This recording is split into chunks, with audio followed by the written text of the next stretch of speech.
Boss മലയാളത്തിലെ ഇതുവരെയുള്ള സീസണുകളിൽ വെച്ച് ഏറ്റവും പ്രിയപ്പെട്ട താരം എന്ന ചോദ്യത്തിന് എന്ന ചോദ്യത്തിന് ബിഗ് ബോസ് താരം കൂടിയായ നടൻ അനൂപ് കൃഷ്ണൻ നൽകുന്ന മറുപടിയാണ് ഇപ്പോൾ സോഷ്യൽ മീഡിയയിൽ വൈറലായിരിക്കുന്നത്.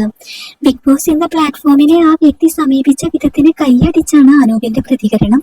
ഓൺലൈൻ മാധ്യമത്തിന് നൽകിയ അഭിമുഖത്തിൽ അനൂപ് പറഞ്ഞിരിക്കുന്നത് ഇങ്ങനെയാണ്: എനിക്ക് വ്യക്തിപരമായി ഇത്രയും സീസണുകൾ നടന്നതിൽ വെച്ച് ഒരുപാട് ആക്ടിവിറ്റീസിലും മറ്റു പല കാര്യങ്ങളിലും ഒരുപാട് എതിർപ്പുണ്ടായിരുന്ന വ്യക്തിയാണ് സീസൺ 7 ഉണ്ടായ ഒരാൾ. ആ ആളെ എനിക്ക് ഒരുപാട് ഇഷ്ടവുമാണ്. അയാൾ ആ പ്ലാറ്റ്ഫോമിനെ സമീപിച്ച രീതി എനിക്ക് ഭയങ്കരമായി ഇഷ്ടപ്പെട്ടു.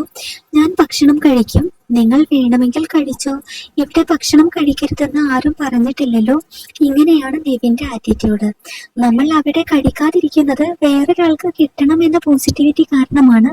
പക്ഷേ നെവിൻ ഞാൻ ഭക്ഷണം കഴിക്കും, തീർന്നാൽ അവരോട് വേറെ തരാൻ പറയൂ എന്ന ആറ്റിറ്റ്യൂഡാണ്. ഞാൻ ജീവിക്കും, ഞാൻ വേറൊരാളെ ഉപദ്രവിച്ചുകൊണ്ട് ജീവിക്കുകയല്ല, എനിക്ക് എന്റെ ജീവിതമാണ് പ്രധാനം. അങ്ങനെയാണ് നെവിൻ ചിന്തിച്ചത്. അനൂപ് കൃഷ്ണൻ പറഞ്ഞിരിക്കുകയാണ്. ബിഗ് ബോസ് 7ാം സീസണിൽ ടോപ്പ് 5 ഇടം നേടാൻ നെവിന് സാധിച്ചിരുന്നു. ബിഗ് ബോസ് 7ാം സീസണിലെ എന്റർടൈനർ എന്ന ടാഗ് പ്രേക്ഷകർ നെവിനാണ് കൊടുത്തിരിക്കുന്നത്. ബിഗ് ബോസ് മലയാളം 3ാം സീസണിലെ മത്സരാർത്ഥിയായിരുന്നു അനൂപ് കൃഷ്ണൻ. ആ സീസണിൽ ടോപ്പ് 5 എത്താൻ അനൂപ് സാധിച്ചിട്ടുണ്ട്.